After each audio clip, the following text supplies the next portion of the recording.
We've got to stop pretending that all LSAT advice is good advice. Right now, tens of thousands of students are spending hours, sometimes weeks, studying the wrong stuff. They're using outdated prep books with irrelevant sections on them, techniques that might have been helpful 10, 20 years ago, but today they're going to drag your score down. And it's not your fault. The LSAT has changed, but most prep materials sadly have not changed. So today I'm going to walk you through exactly what not to study if you're taking the LSAT in 2026 and beyond, and what to do instead so you're actually training for the current LSAT and not a test that no longer exists. Now, I've been teaching the LSAT personally since 2005. I increased my own LSAT score from a 152 to a 175. And over the years, I've seen every single LSAT trend, every curveball LSAT has thrown your way, every rumor, every myth on Reddit. And so when I tell you that certain things are now a massive waste of time, this is not theory. I'm actually seeing what moves scores for real students on the modern LSAT today. Now, the biggest change you should know is that logic games are completely off the LSAT. They're not optional. There is no chance you're going to get them. They are gone forever. After a serious lawsuit from blind test takers, LSAC officially removed the logic game section after the June 2024 LSAT and replaced it with a second scored logical reasoning section, which means if you're taking the LSAT in 2026 or beyond, you are not going to see logic games on the LSAT.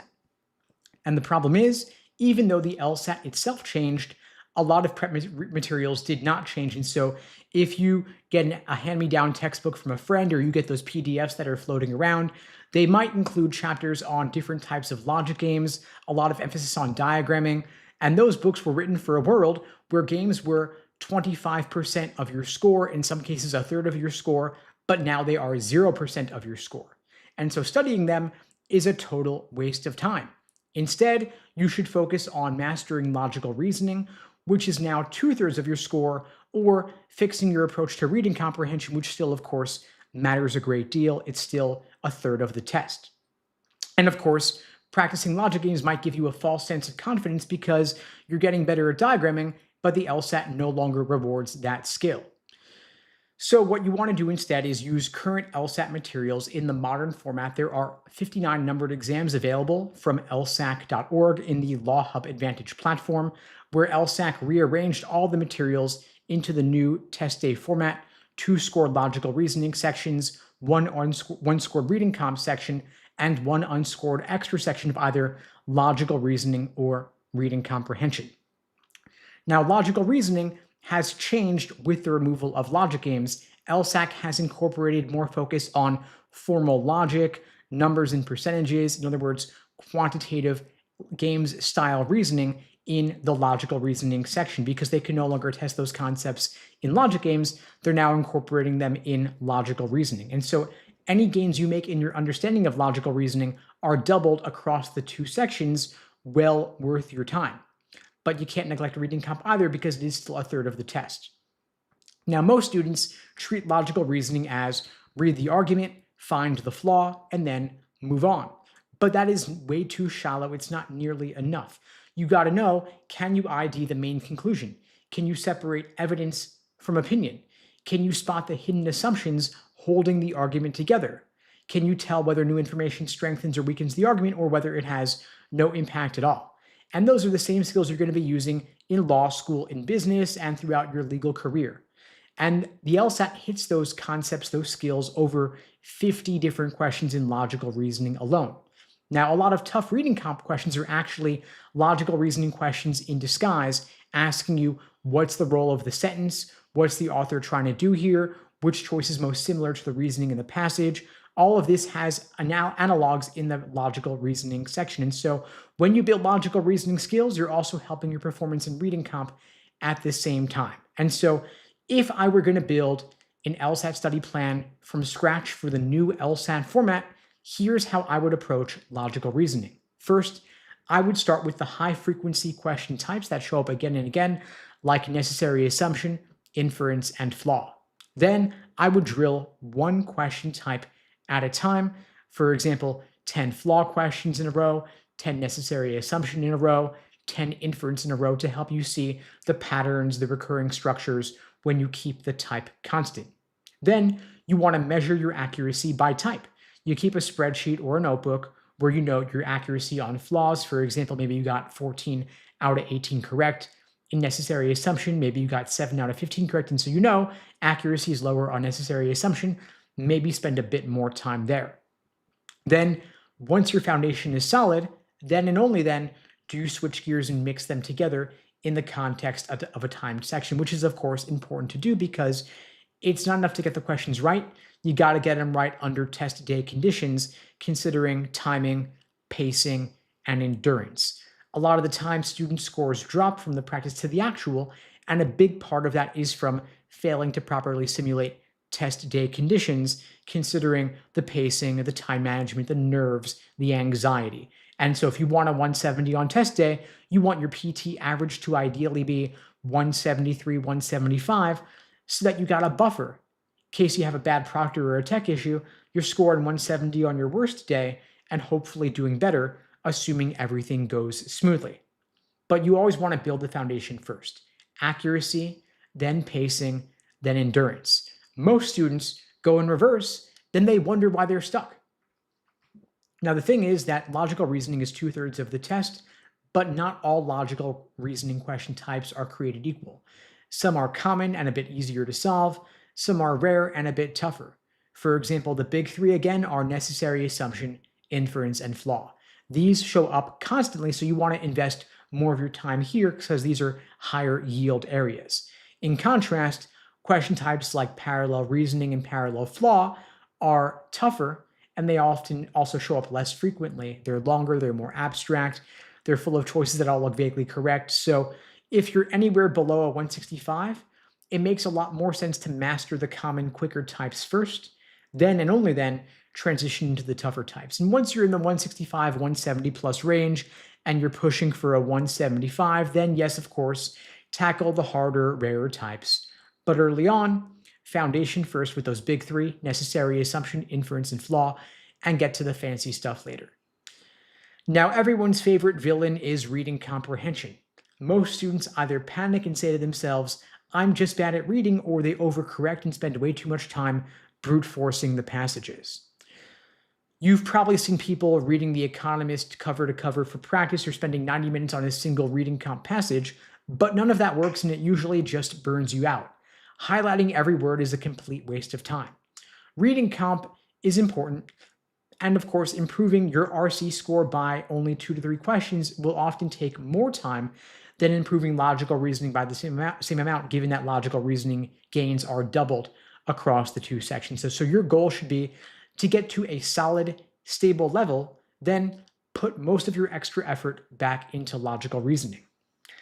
Now, most reading comp questions are not testing vocabulary, memorization, or your love of dense reading.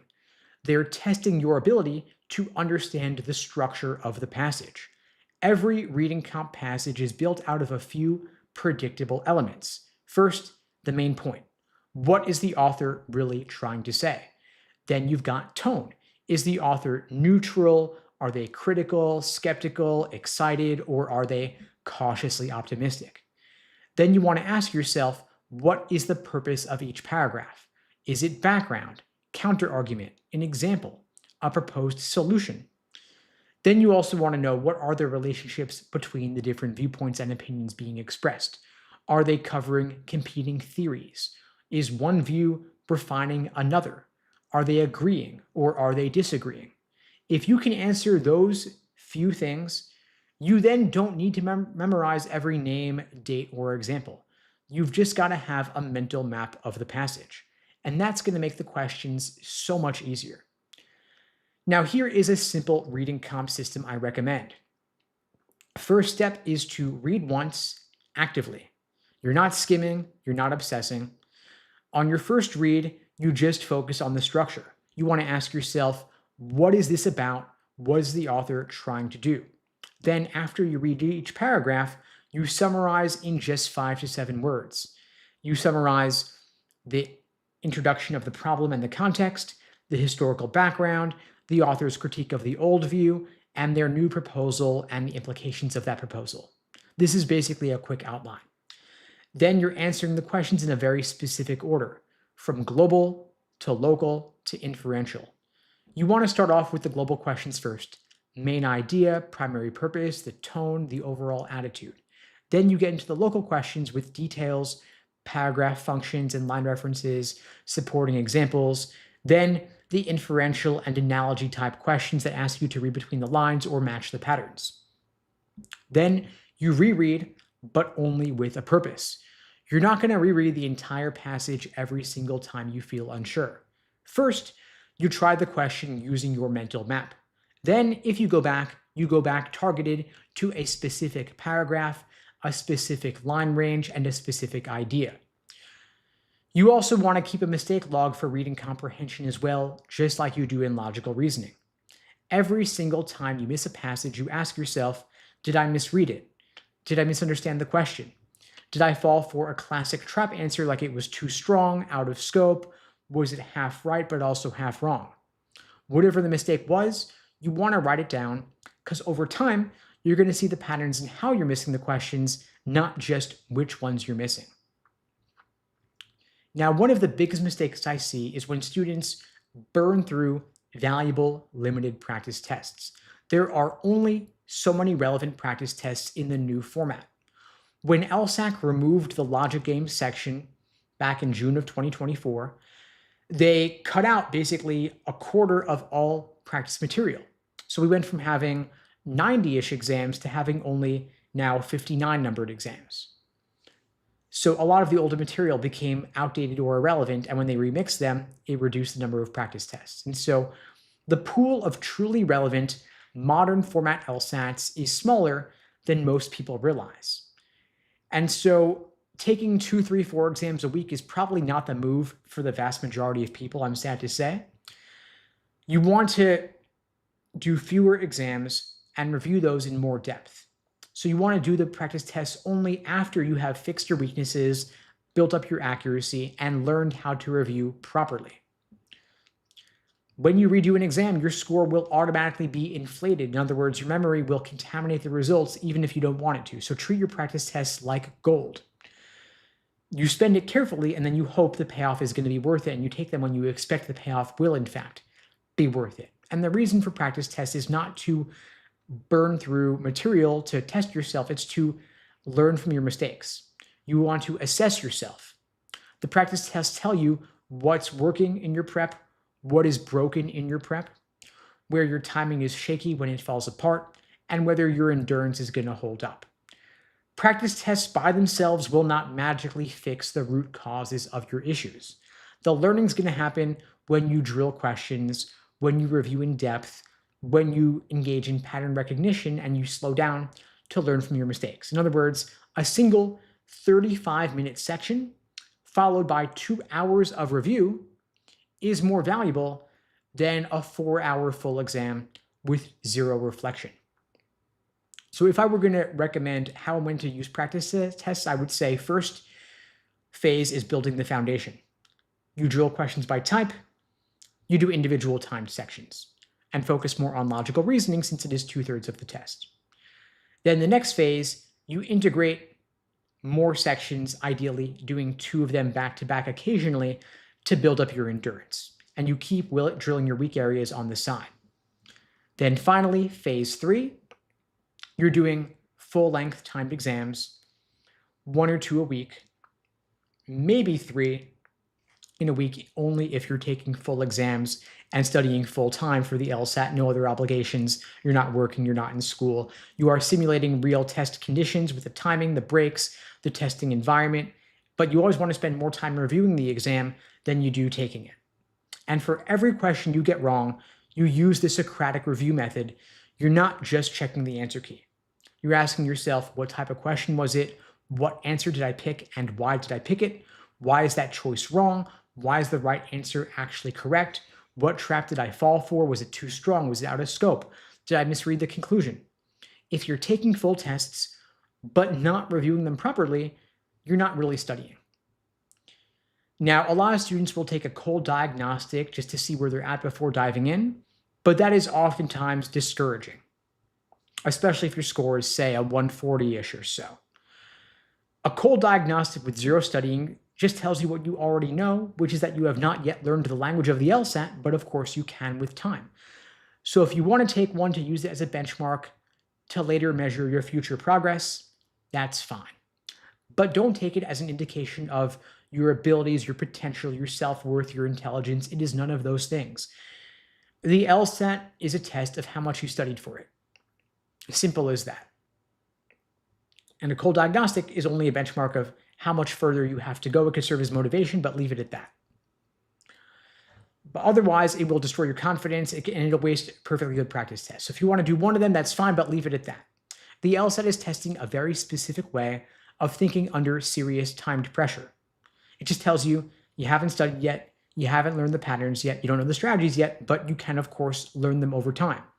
So you first want to learn the structure of the test. What are the sections? What are the question types? How are each section of the sections scored? You do a few sample questions with the explanations, maybe one logical reasoning question, one reading count passage, a couple of questions, and you see how the official explanations break things down. You pick one common logical reasoning question type like necessary assumption and do a small handful of them. Once you get the basics down, then you do one timed section and you review that section deeply. You look at where you ran out of time, what question types tripped you up, and what confused you. And only after you have some foundation does it then make sense to do a full practice test as a diagnostic. That way, your score is going to reflect where your reasoning skills are after some training, not how badly you panic when you're thrown into the deep end with no context.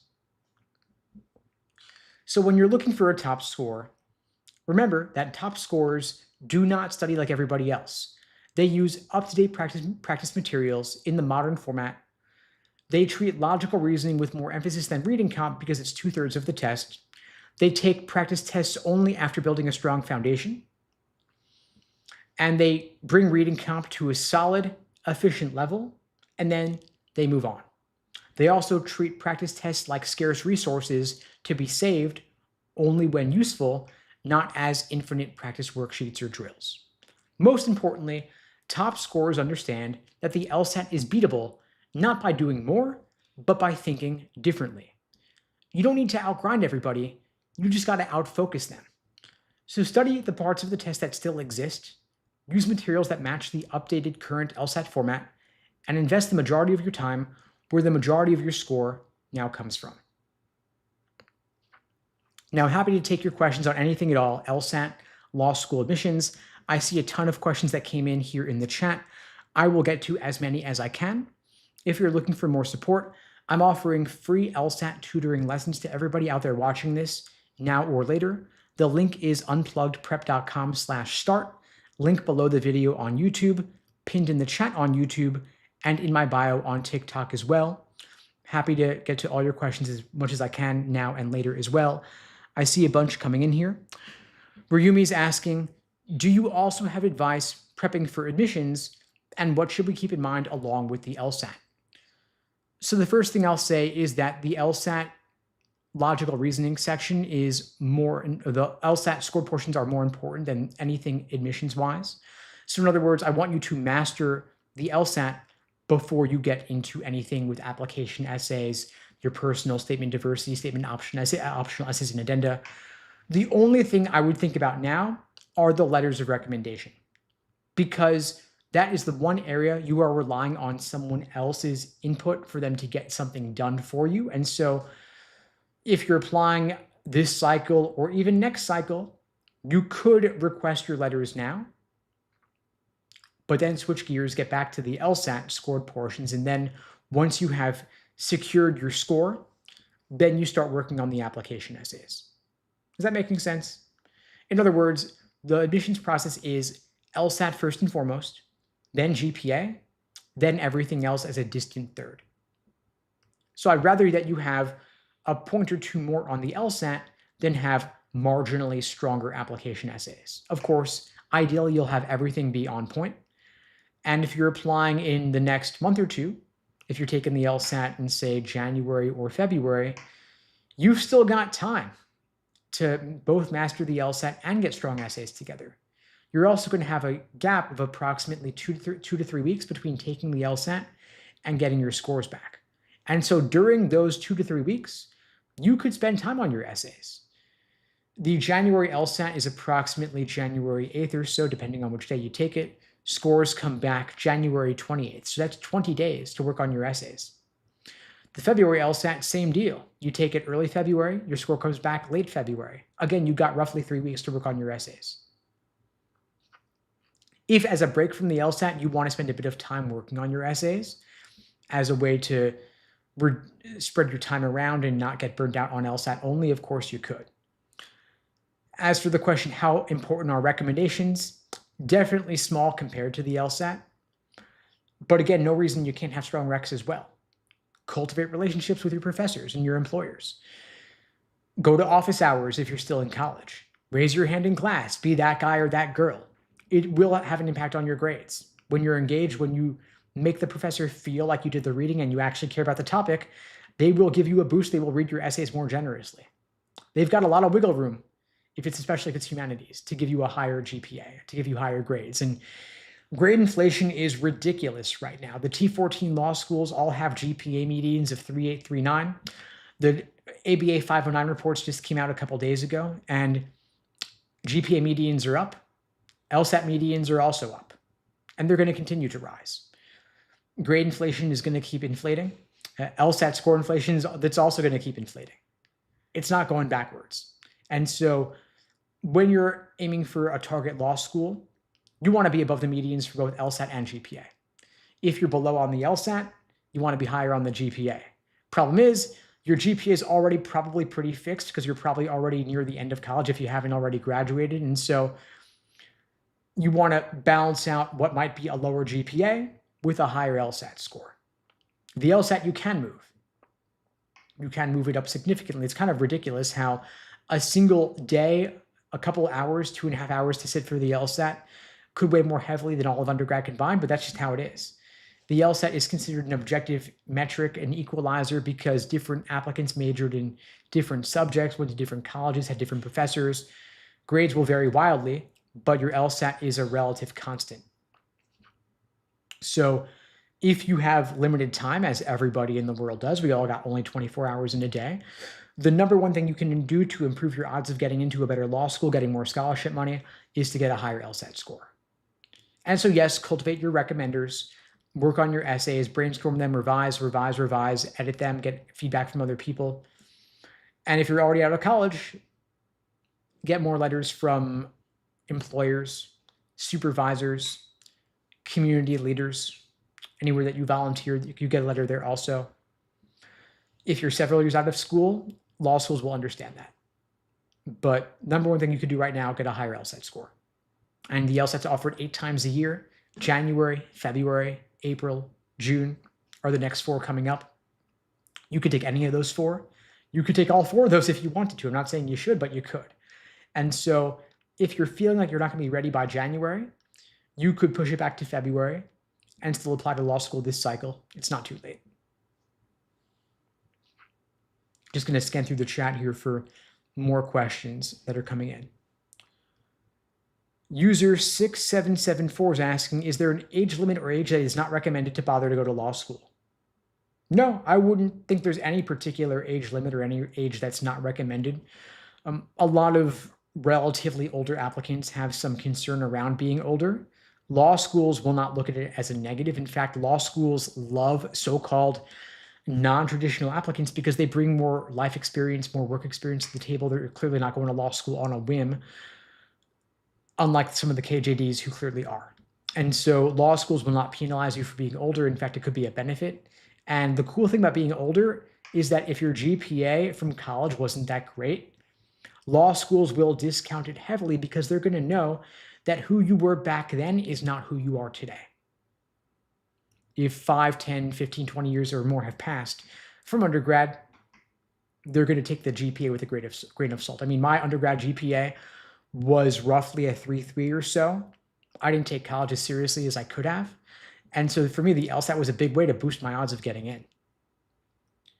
To have a 3.3 GPA and a 175 LSAT, you're a splitter, which I was, But law schools love splitters because even if you might be below median on the GPA, you're still above on the LSAT. And the higher you are above on the LSAT, the better. That's going to help them in the US News rankings because the ABA publishes that data, and US News can pull from that whether a law school wants to be in US News or not. They are still going to get ranked.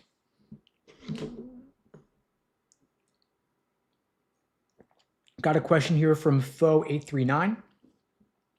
How do I get better at the timed part of the LSAT? I take the test in January. Okay, so you get better at timing by doing more timed work to work on your pacing. I mean, a lot of students these days are just drilling questions by type, a question here, a question there, on your phone in line for coffee. That's very different than taking LSAT sections in the context of a timed section, 35 minutes, with the pacing of a full exam as well. So I would say if you are drilling questions, stop with the drilling, do more timed work. Test day is not a drill. It's not enough to get the questions right. You got to get them right under test day conditions, considering pacing, time management, and endurance. And we've got roughly 3-4 weeks till the LSAT in January. That's plenty of time to improve on your timing, but you got to do more timed work. So carve out 35 minutes, an hour 10 or more, ideally 2.5 hours for a full exam, and sit down and do some timed sections, some timed exams. Then look at where you slow down, where you speed up, where do you get bogged down, where do you get stuck. Get into the habit of flagging questions, skipping them, and coming back to them later. Every question on the LSAT's worth the same. You don't get bonus points for getting harder questions right, and you don't want to get stuck on a hard question and never get to an easier one later. You also want to know what questions are you likely to want to flag and skip. For me personally, I would flag and skip anything that was a lengthy parallel question later in the section, anything super abstract, anything on science, philosophy, aestheticism, anything super abstract I just don't want to deal with in the moment. And I would personally flag maybe 3 or 4 of those questions, skip them, come back to them at the end of the section when you have the security and the knowledge of knowing that you've already completed the full exam, or the full section at least. Ibby's asking, does the LSAT get progressively harder? Short answer is yes, in the logical reasoning section specifically.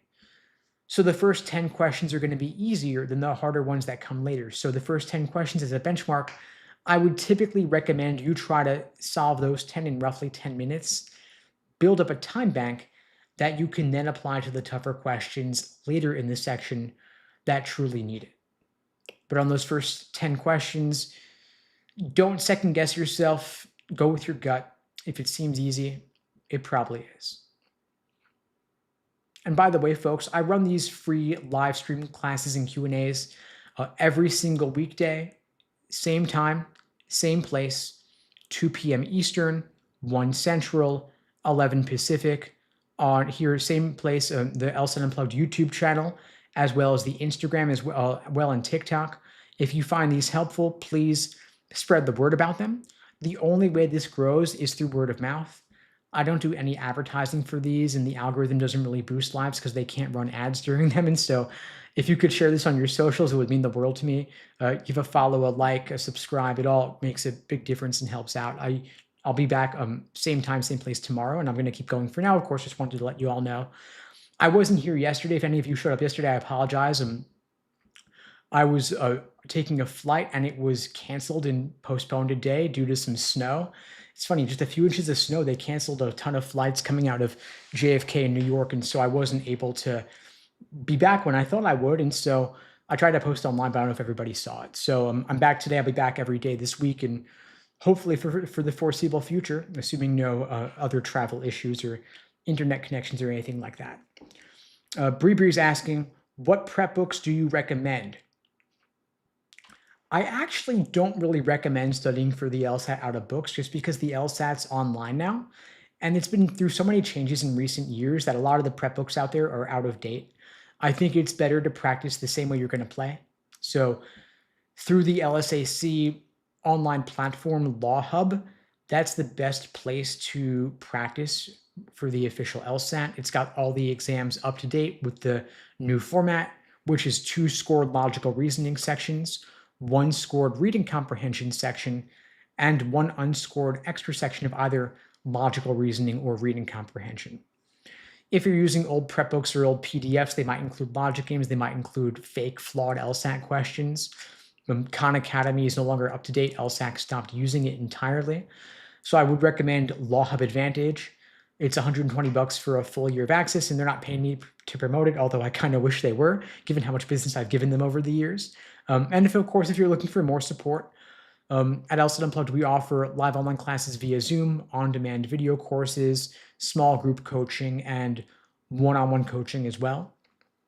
And if you're looking for my help, you can book a free LSAT tutoring lesson with me personally. Open offer to everybody out there watching this now or later. The link is unpluggedprep.com/start. Link is below the video on YouTube, pinned in the chat on YouTube, and in my bio on TikTok as well. I'm putting the link in the chat on TikTok for anybody who's interested in booking that call with me. Brian's saying, I took my first practice test today and I got a 142. Okay, so was it a cold diagnostic without studying? Like I said, if so, all that tells you is that you haven't yet learned the language of the LSAT, but of course, you can over time.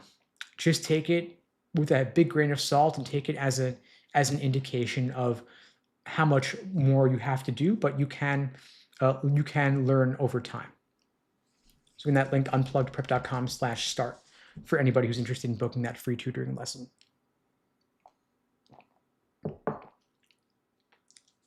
Bree is asking, does Law Hub have explanations essentially? Unfortunately not. They do for a couple of questions, but for the majority of them, they don't have explanations, sadly. And so you could take the ones they give you, but for the most part, you're going to want to get some sort of supplemental or additional resource to help explain things to you.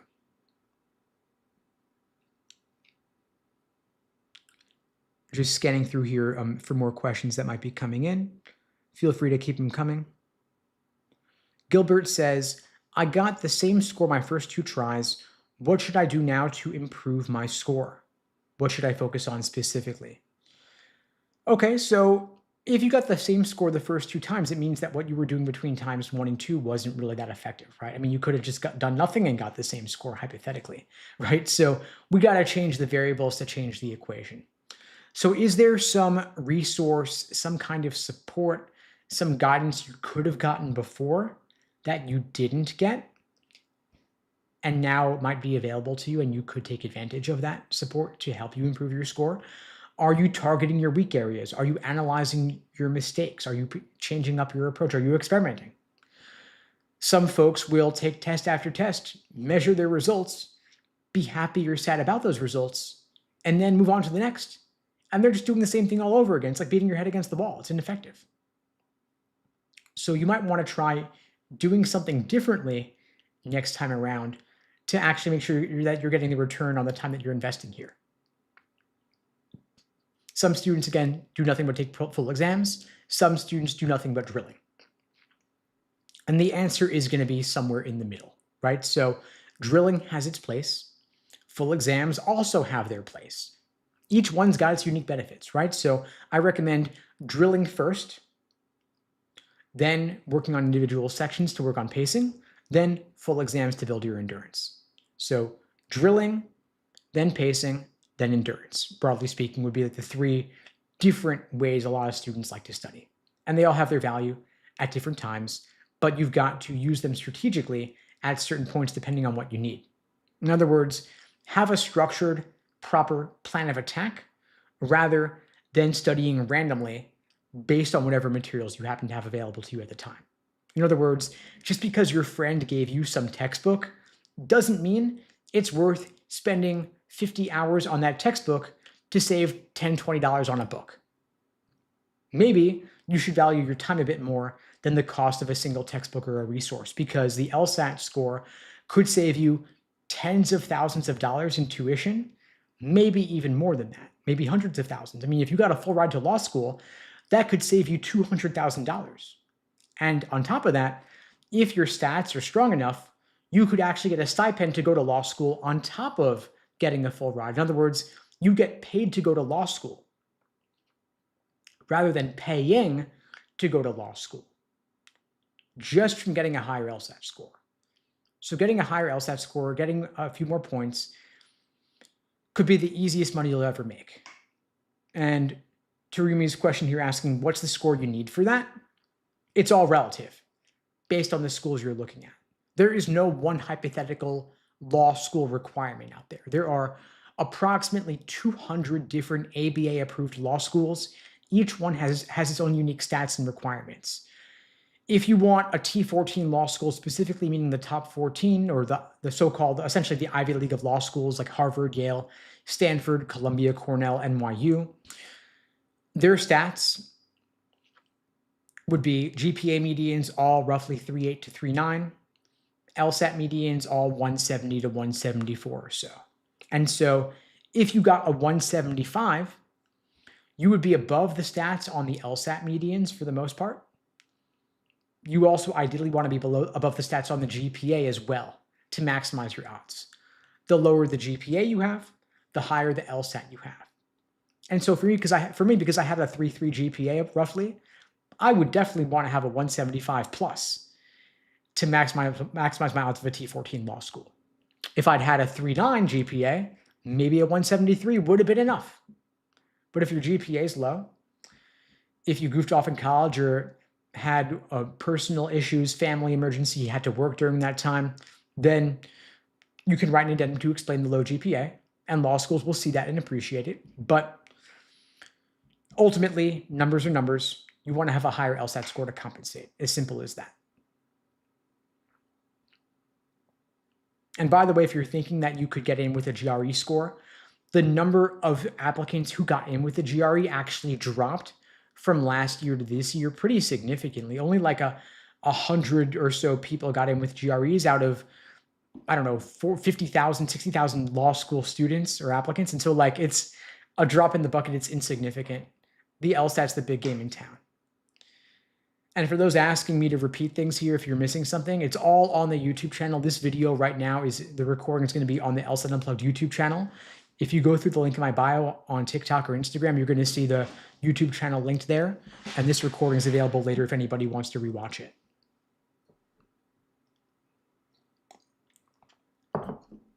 Rose is asking, do I know how many law schools offer a complete JD program online? I'm glad you love the videos. In terms of online JD programs, there are very few of them, but there are a handful. You've got, St. Mary's in Texas. You've got Syracuse University. You've got Mitchell Hamlin. And there are a handful of others as well. Maybe a dozen or so in total. Some are totally online. Some are partially online. The hybrid programs essentially means that you've got to fly out there or drive there every now and then, a handful of times per semester, but the majority of what you do could be online.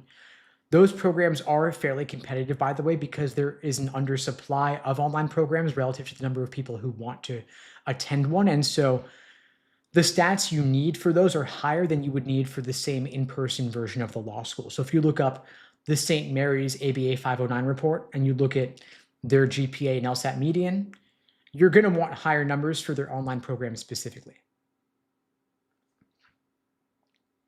But I can't say which one is best. I would research the specifics, look at their employment outcomes, look at their bar passage rates, and look at what kind of scholarship money you can get to attend that particular school. Hums is asking about, if I do a master's at a T14 school and apply to the law school, do I have a better chance of getting in? Probably not going to have much of a significant impact. Ultimately, it's primarily numbers driven. Of course, they're going to like that you are familiar with the campus and the school in particular, but I'd say it's a pretty insignificant, minute boost, if any. Don't count on it, and certainly don't count on your master's GPA having any impact at all. It's not factored into the admissions indices because the ABA only pulls in the undergraduate GPA. And if you had a bad first semester freshman year grade, then just demonstrate an upward trend, meaning that your GPA improved since then, hopefully, and you can write an addendum to explain away the undergrad GPA if you want to, but just get better grades going forward, and the first semester freshman year won't be a big deal. Law schools know that sometimes folks have a bit of an adjustment period going in to start with, and they're not going to be too concerned provided that the rest of undergrad goes well. To the Moon is asking, is there a big difference between T14 and T30? Not a huge difference. I mean, the only difference it would be the numbers essentially, right? So it's easier to get into a law school ranked 30 than one ranked 14.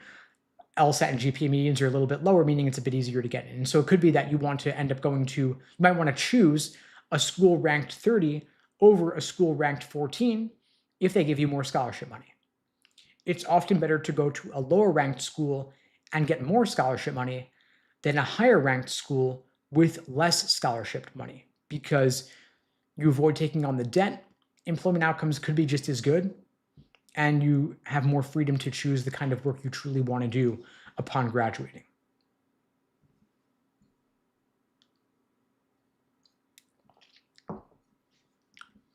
Runmi is asking, if we're not fully confident for the February LSAT, is it better to take it later and apply later?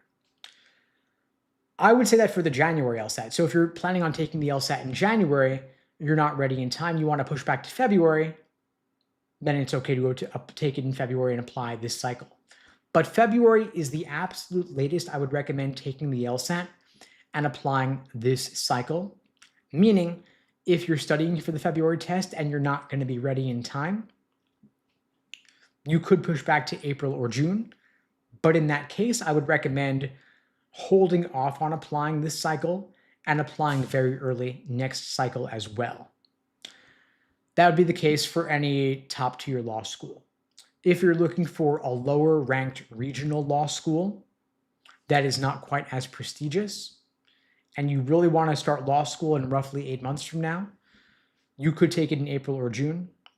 Reach out to the school, of course, make sure that you're not too late for their deadlines for this cycle, and you could still go. But for the most part, I would recommend February be the cutoff for this year. A couple folks are asking me for recs regarding specific law schools. Now, there's over approximately 200 ABA approved law schools. I'm not familiar with most of them, to be frank. There's just too many to keep track of, and the stats are always changing year after year. For any specific law school you're looking into, check out their ABA 509 reports. The ABA is the American Bar Association, and they publish detailed reports on every single law school that they accredit. And so for each school, you could see their LSAT medians, their GPA medians, their employment outcomes and bar passage rates, and you can look up the stats and make a more informed decision about which law schools you want to attend. By the way, the ABA reports just came out this past week, and so you're going to get the most up-to-date information directly from the ABA website for last year's matriculating class. And by the way, for folks who are navigating that January versus February decision, the January LSAT, you have roughly 3 to 4 weeks to get ready for it. We run intensive boot camps for those taking the LSAT in just 1 month. And so if you want my help getting ready for the LSAT in January, February, or beyond, you want to book a free call with me to discuss, I'm offering free LSAT tutoring lessons to everybody watching this now or later. The link is unpluggedprep.com/start. Link below the video on YouTube, pinned on YouTube in the chat, and in my bio on TikTok as well. If you're not going to be ready for January in time, you could push back to the February LSAT and still apply to law school this cycle. LSAC does charge fees for pushing back your test date, so be conscious of that. Reach out to LSAC about pushing it back and make sure you're clear on the deadlines. The February LSAT is not too late for this cycle, but April, June might be too late. And in that case, if you're taking April or June, in most cases, I would recommend pushing it back and applying to law school next cycle instead.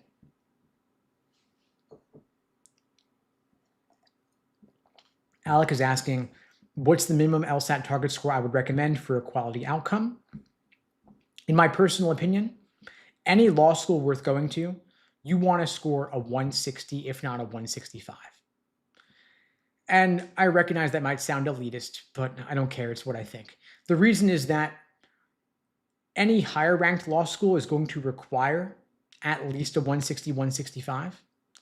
Any lower ranked law school is going to have, on average, relatively worse employment outcomes or bar passage rates. And so to compensate you for going to a lower ranked law school, you want to get more scholarship money.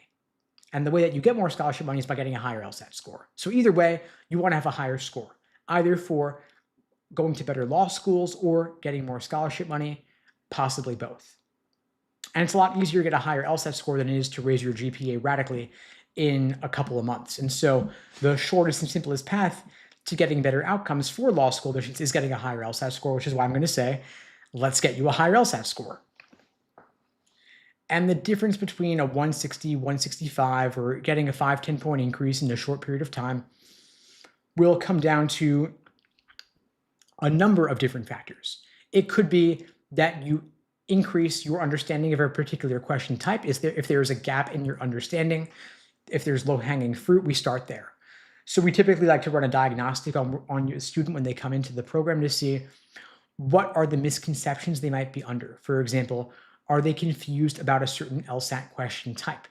Are they confused about a certain method of reasoning? If we can correct that misconception, there's usually a pretty quick score boost to be had, meaning there's going to be a lot of low-hanging fruit. So typically, in just 1 or 2 coaching sessions, we can correct the lowest hanging fruit, the biggest misconceptions, get you a pretty quick score boost. Of course, that's not a promise or a guarantee. Your results may vary. I simply share this to show you what's possible when you're willing to get some outside third-party feedback, to get that external perspective and get some objective measurement of where you're at and what mistakes you need to correct. So for example, a lot of students are confused between necessary assumption questions and sufficient assumption questions, between must be true and most strongly supported questions, or between weakening an argument and destroying an argument.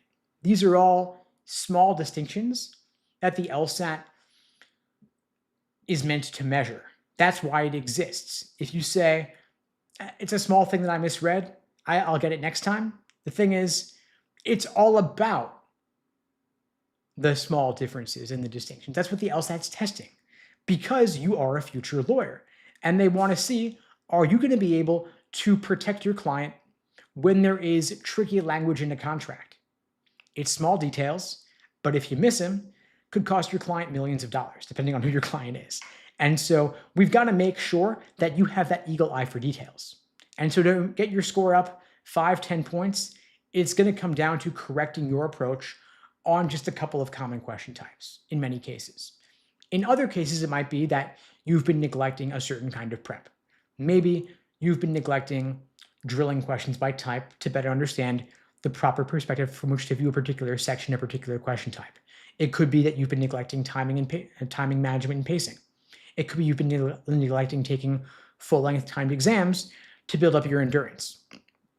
And so basically, we diagnose and address what you've been doing up to this point, where you're at right now, and then we craft a personal plan of attack to help get your score up. And again, open offer to everybody watching this now or later. I'm offering free LSAT tutoring lessons to everybody out there. If you're thinking about it, just book the call and we'll meet for a short session and we'll go over a question together. I'll look at your current approach. The link to book that free call is unpluggedprep.com/start. Link in my bio on TikTok, pinned in the chat on YouTube, below the video on YouTube as well in the description. But yes, you can improve from 161 to high 160s or 170 plus in just 3 to 4 weeks. If you've only been self-studying up to this point and you feel like you've hit a wall, tutoring might be the way to go. If your tutor's been unreliable and you only saw her once, it's like you had one session, that's not consistent support. You want someone who's doing this essentially full-time and is able to give you the attention that you deserve to help you get your score up pretty fast. Of course, you want to have a clear sense, ideally, of what your weak areas are to help you make sure you're using your time as effectively as possible. I'm not saying to make your tutor into your 40-hour-a-week study buddy, but to do a couple sessions a week, especially if your LSAT's coming up soon, that makes a lot of sense. And so for our January LSAT bootcamp, for example, we would have you meet with a coach probably 3 times a week over the next 3 to 4 weeks. In other words, roughly every other day, then supplement it with live, semi-private small group sessions for additional live support so that you're able to get feedback literally 7 days a week. Because you've got limited time, we want to get your score up as fast as possible. And we always customize the program to the individual student depending on where you're at right now versus where you want to get to and your exact particulars. And so if you want to talk through the details Again, book that free call with me. Again, the link is unpluggedprep.com/start. And if you're not seeing any times that work for you on the calendar, just shoot me a text or a DM and I'll be happy to try to find a time that works in my schedule for you. I really do want to meet with everybody I can, especially prioritizing those taking the LSAT sooner rather than later. Fo839 is asking, do we have blackout dates since we're in the holiday season? So for the LSAT coaching, there are no blackout dates because we have a lot of folks taking the LSAT in January. And so when your LSAT's in 3 to 4 weeks, we're not going to ghost you in your final days. And so we're going to be around. And so for some of our coaches who are not going home for the holidays, they're even around Christmas Day and New Year's Day. If you want to meet with them, they'll be available then. I might personally have to be out for a couple of days during the holidays, but I'll post on my socials if I'm not going to be here a particular day. So if you want to check my Twitter or Facebook or LinkedIn or whatever, I'll post on there typically day before or day of if I'm going to be out so that folks know. And yes, this call, like all the calls, it's all recorded on the YouTube channel. The link's in my bio on TikTok if you want to watch the recording of this session or any of the others that we've ever done going back. I've been making LSAT YouTube videos for about, I'd say 7 years now, 7 years and change. And so there's plenty of resources out there for folks asking about LSAT reading comp or strategies for any section or any question type. If I'm not able to get to it now, it's all on the YouTube channel. Literally every topic I've ever covered is on there. I know we don't post the tutoring calls on YouTube. No, those are just for you.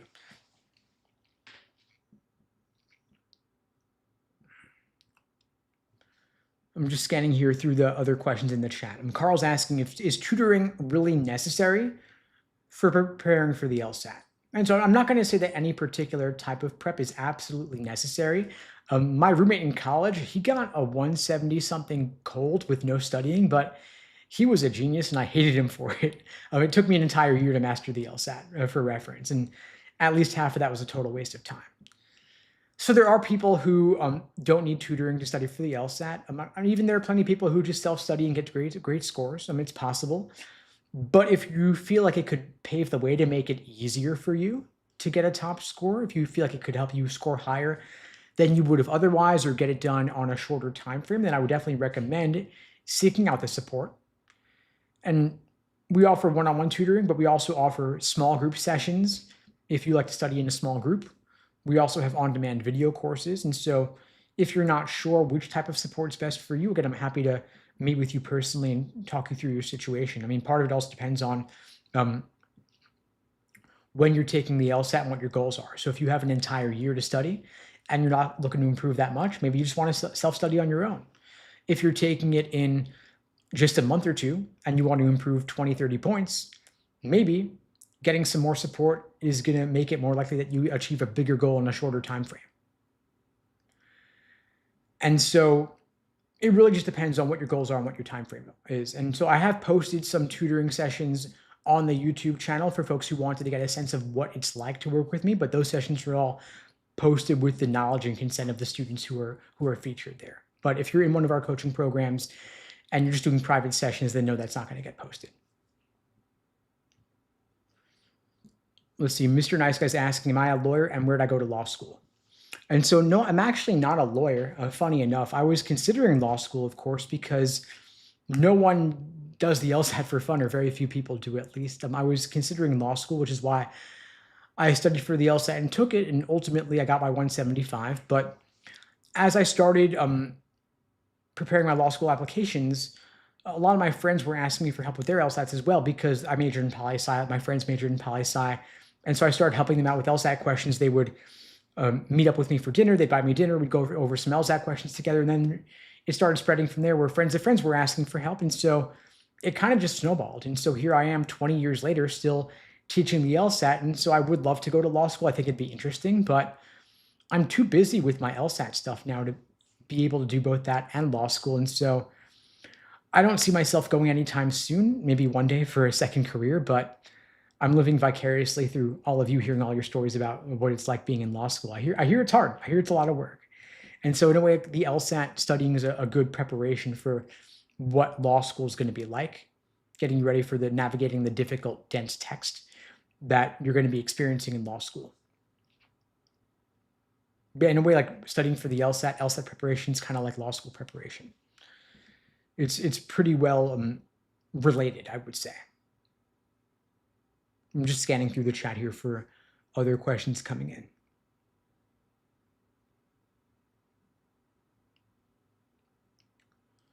Law's asking, how much does GPA and extracurriculars matter versus the LSAT? And so law schools actually publish this information. You can see specifically how they weigh your LSAT score versus your GPA. It's called an admissions index. It's a formula they use where they basically mash up your LSAT and your GPA in a unique formula, and it spits out your chances essentially. And I'm not saying extracurriculars don't matter at all. They do have some impact, but it's basically LSAT is the #1 huge factor. GPA is a secondary, also huge factor. And then everything else is a distant third.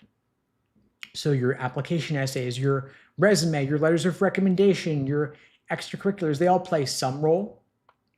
But purely speaking, it's better to have a few points more on the LSAT than to have a volunteer experience on your application. I kind of wish it weren't that way because I think that so much of success in your career relates to what you actually do, not just what you bubble in on a multiple choice exam. But the system is how it is. So if you've got ECs, great, talk about them in your essays, on your resume, get related letters of recommendation, but better to get a higher LSAT score than to go out and look for a paralegal job or some volunteer work just based on purely law school admissions. Alex asking, are law school apps really reviewed by an entire committee? Yeah, they are. I mean, it's not like just one person looks at it, right? You have your primary reader, you have a secondary reader, and then admissions officers can advocate for particular individuals whose numbers might not be up to par. They can't do that for everybody, of course, but if they have a certain favorite applicant or two based on other factors, they can advocate for that individual. But it's more than one person looking at your application. But you've got to typically meet certain minimal numerical benchmarks to be considered. Like, I mean, in other words, like if you have only a 140 LSAT score, Harvard's not happening. Yale's not happening. If you have a 168, you're below the medians, but it's possible that other factors could boost up your chances to compensate for a relatively lower GPA or lower LSAT score. Addison's asking, do you need a 4.0 if you have a great LSAT score? No, you don't need a 4.0. A 4.0 is nice to have. It could certainly help. But you could have a 3.8. You could have a 3.9. Maybe even a 3.7. It all depends. It's all relative based on what law school you want to look at, what law school you're considering. Depends on the school. Depends on their medians. And there's a certain element of luck. Justin's asking, my score fluctuates, improved from 33% in the summer to 55%, but I'm nervous it won't be enough for January.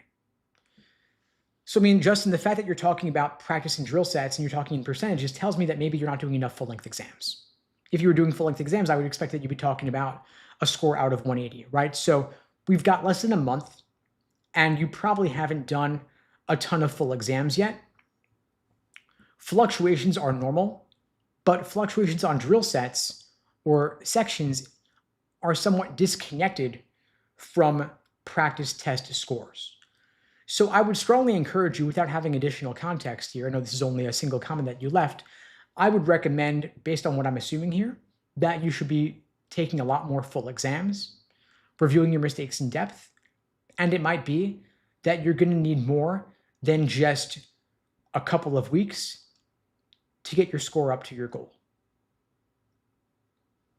So if you want to talk through this more, Justin, or anybody else for that matter, if you haven't already, you can book that free LSAT tutoring lesson with me at unpluggedprep.com/start.